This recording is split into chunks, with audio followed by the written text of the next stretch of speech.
Good afternoon, and thank you for joining Conversations for College Success, returning for my first podcast in 2026.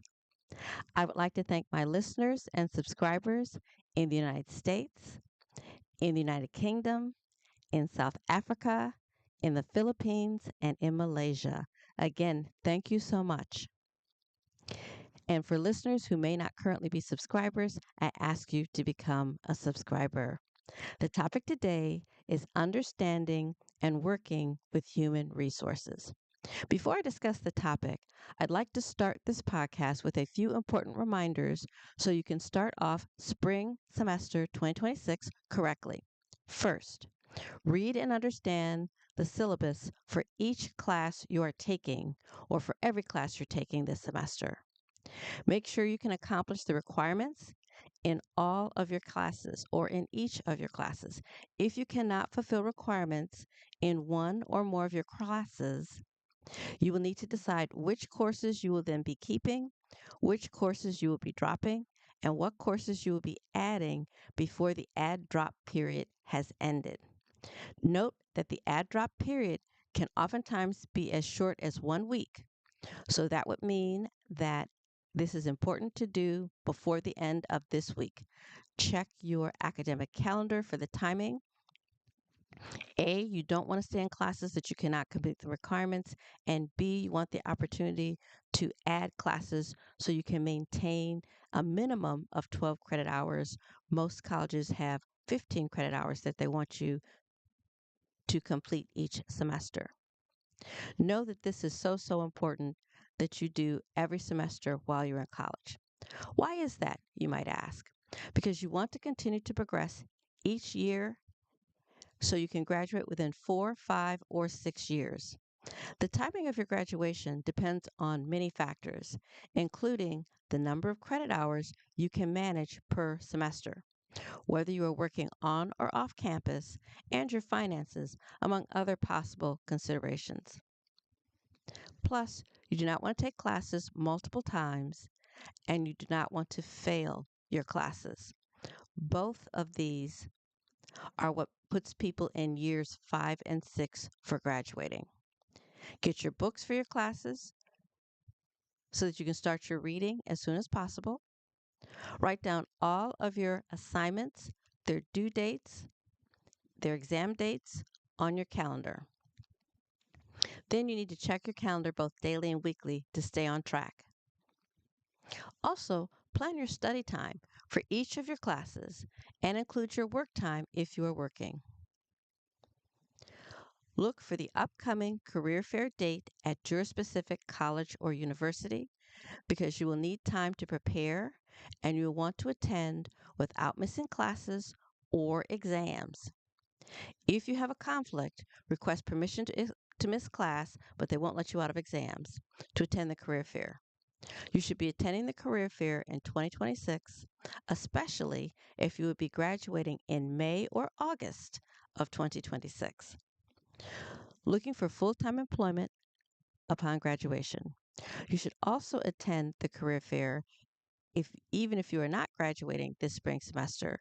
However, you are looking for a co-op or internship in 2026. The topic today is understanding and working with human resources. Human resources is also called HR for short. Although there are various roles and areas within the HR department, for today we are primarily talking about HR recruiters. Understanding and working with human resources recruiters will be critical to your success in finding full time employment and with finding co ops and internships. You can start with your career services department to create or update your resume, to practice your interviewing skills, also known as mock interviewing, to schedule on site interviews with employers if applicable, because some employers will do the mock interviews with you before career fairs start, or they may sign up students that they would like to interview on campus. Also, make sure you attend any workshops the Career Service Department may have about the upcoming career fair. The workshops could include your elevator pitch, mock interviewing, creating your resume, to name a few. One of the many responsibilities of the Human Resources Department is to hire new talent, such as yourself. Hiring new talent involves HR recruiters attending multiple college career fairs, placing ads on LinkedIn. So I hope each of you have a LinkedIn account. And if you don't, I have a podcast on LinkedIn. HR recruiters also have hiring events on site at their organization, and they also attend other community hiring events, to name a few. Whether through in person recruiting events or not, recruiters will review resumes, they interview potential candidates such as yourself, they contact your references, and they research students in order to hire co ops, interns, and to hire new full time employees. As a potential candidate, your responsibilities include an impressive and error free resume. So make sure you, career services, and whether it's your mentor, a professor, at least a third person proofreads your resume.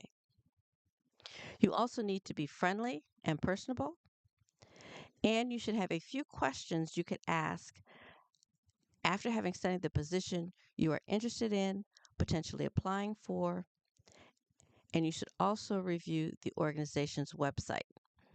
What you're looking for there, either what are they known for? It could be their customer service, it could be a specific product, and you want to be aware of what that is because you want the employer to know that you've been to their website and you've done at least an initial review of what they are known for and good at. In addition, you can also re listen to a few of my previous podcasts that could be of assistance to you before you attend the career fair. One, creating your resume. Another one, how to find job opportunities while in college and also after graduation. How to become a better candidate for employment. Looking for employment, it is a full time job. How to prepare for an interview. Spring career fairs and networking, and the importance of career fairs. Again, I want to thank my listeners and subscribers in the United States, in the United Kingdom, in South Africa, in the Philippines, and in Malaysia. I am so thankful for all of you.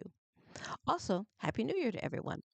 If you have any questions, send them to conversations for college success at hotmail.com.